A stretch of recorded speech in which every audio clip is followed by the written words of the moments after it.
राधे राधे। जय श्री कृष्णा भक्तों, भक्ति चैनल ऑफिशियल पर आप सभी का स्वागत है। जो दूसरों के लिए सोचता है, ईश्वर स्वयं उसके लिए सोचते हैं। आइए सुनते हैं एक धार्मिक पौराणिक कथा। एक माँ थी, उसका एक बेटा था। माँ बेटे बड़े गरीब थे। एक दिन माँ ने बेटे से कहा, बेटा, यहाँ से बहुत दूर तपोवन में एक दिगंबर मुनि पधारे हैं। वे बड़े सिद्ध पुरुष हैं और महाज्ञानी हैं। तुम उनके पास जाओ और पूछो कि हमारे ये दुख के दिन और कब तक चलेंगे, इसका अंत कब होगा। बेटा घर से चला। पुराने समय की बात है, यातायात की सुविधा नहीं थी। वह पद यात्रा पर था। चलते चलते सांझ हो गई। गांव में किसी के घर रात्रि विश्राम करने रुक गया। वह संपन्न परिवार था। सुबह उठकर वह आगे की यात्रा पर चलने लगा तो घर की सेठानी ने पूछा, बेटा कहाँ जाते हो।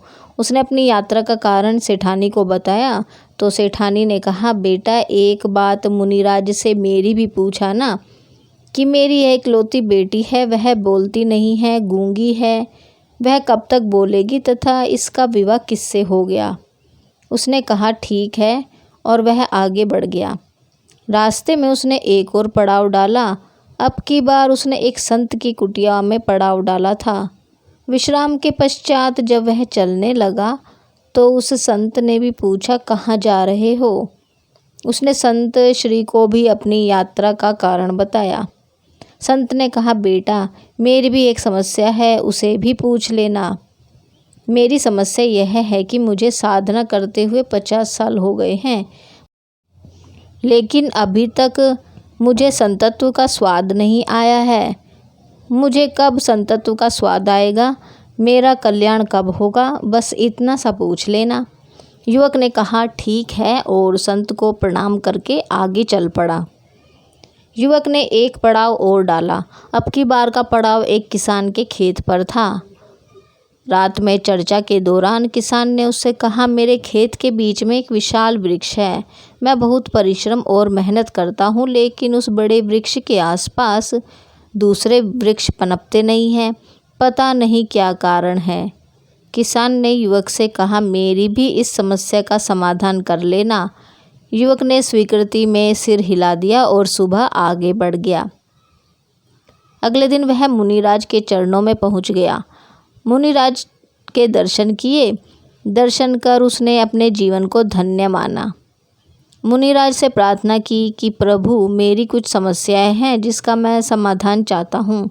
आप आज्ञा दे तो श्री चरणों में निवेदन करूँ। मुनि ने कहा, ठीक है, मगर एक बात का विशेष ख्याल रखना कि 3 प्रश्न से ज़्यादा मत पूछना। मैं तुम्हारे किन्हीं भी 3 प्रश्नों का ही समाधान दूंगा, इससे ज़्यादा का नहीं।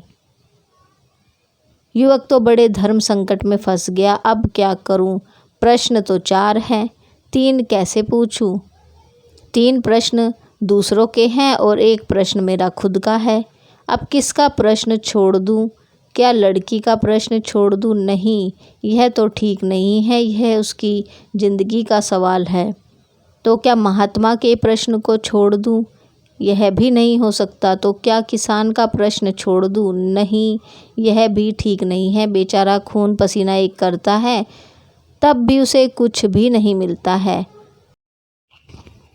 अंत में काफ़ी सोच विचार के बाद उसने तय किया कि वह खुद का प्रश्न नहीं पूछेगा। उसने अपना प्रश्न छोड़ दिया और तीनों प्रश्नों का समाधान लिया और वापस अपने घर की ओर चल दिया। रास्ते में सबसे पहले किसान से मुलाकात हुई। किसान से युवक ने कहा, मुनिराज ने कहा है कि तुम्हारे खेत में जो विशाल वृक्ष है उसके नीचे चारों तरफ सोने के कलश दबे हुए हैं। इसी कारण से तुम्हारी मेहनत सफल नहीं होती है। किसान ने वहाँ खोदा तो सचमुच सोने के कलश निकले। किसान ने कहा, बेटा, यह धन संपदा तेरे कारण ही निकली है, इसलिए इसका मालिक तू भी है। और किसान ने वह सारा धन उस युवक को दे दिया। युवक आगे बढ़ा। अब संत के आश्रम गया। संत ने पूछा, मेरे प्रश्न का क्या समाधान बताया है? युवक ने कहा, स्वामी जी माफ़ करना, मुनिराज ने कहा है कि आपने अपनी जटाओं में कोई कीमती मणि छुपा रखी है। जब तक आप उस मणि का मोह नहीं छोड़ेंगे तब तक आपका कल्याण नहीं होगा। साधु ने कहा, बेटा तू ठीक ही कहता है। सच में मैंने एक मणि अपनी जटाओं में छिपा रखी है और मुझे हर वक्त इसके खो जाने का, चोरी हो जाने का भय बना रहता है। इसलिए मेरा ध्यान भजन सुमिरन में नहीं लगता। ले अब इसे तू ही ले जा। और साधु ने वह मणि उस युवक को दे दी। युवक दोनों चीज़ों को लेकर फिर आगे बढ़ा। अब वह सेठानी के घर पहुंचा। सेठानी दौड़ी दौड़ी आई और पूछा, बेटा बोला क्या है मुनिराज ने? युवक ने कहा, माँ जी, मुनि जी ने कहा है कि तुम्हारी बेटी जिसको देखकर ही बोल पड़ेगी वही इसका पति होगा। अभी सेठानी और युवक की बात चल ही रही थी कि वह लड़की अंदर से बाहर आई और उस युवक को देखते ही एकदम से बोल पड़ी। सेठानी ने कहा, बेटा आज से तू इसका पति हुआ।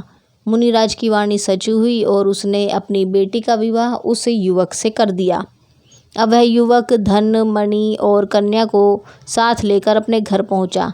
माँ ने पूछा, बेटा तू आ गया, क्या कहा है मुनीश्री ने?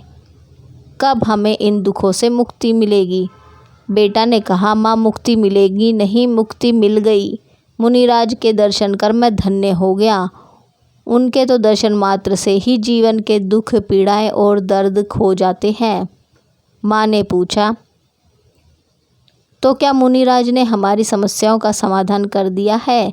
बेटे ने कहा, हाँ माँ, मैंने तो अपनी समस्या उनसे पूछी ही नहीं और समाधान भी हो गया। माँ ने पूछा, वो कैसे? बेटे ने कहा, माँ मैंने सबकी समस्या को अपनी समस्या समझा तो मेरी समस्या का समाधान स्वतः ही हो गया। जब दूसरों की समस्या अपनी खुद की समस्या बनने लगती है तो फिर अपनी समस्या कोई समस्या ही नहीं रहती। जो दूसरों के लिए सोचता है, ईश्वर स्वयं उसके लिए सोचते हैं, उनकी रक्षा करते हैं, उनकी समस्याओं का समाधान करते हैं। तो इसी धार्मिक कथा के साथ ही हम आज की वीडियो को यहीं समाप्त करते हैं। उम्मीद है आपको हमारी आज की वीडियो पसंद आई होगी। वीडियो पसंद आई हो तो हमारी वीडियो को लाइक और शेयर कीजिए और यदि अभी तक आपने हमारे चैनल को सब्सक्राइब नहीं किया है तो चैनल को सब्सक्राइब कर लीजिए और बेल आइकन को प्रेस कीजिए ताकि आने वाली सभी अगली वीडियो की जानकारी आपको मिल सके। और कमेंट में राधे राधे जय श्री कृष्णा लिखना ना भूलें। Thank you for watching. Radhe Radhe जय श्री कृष्णा।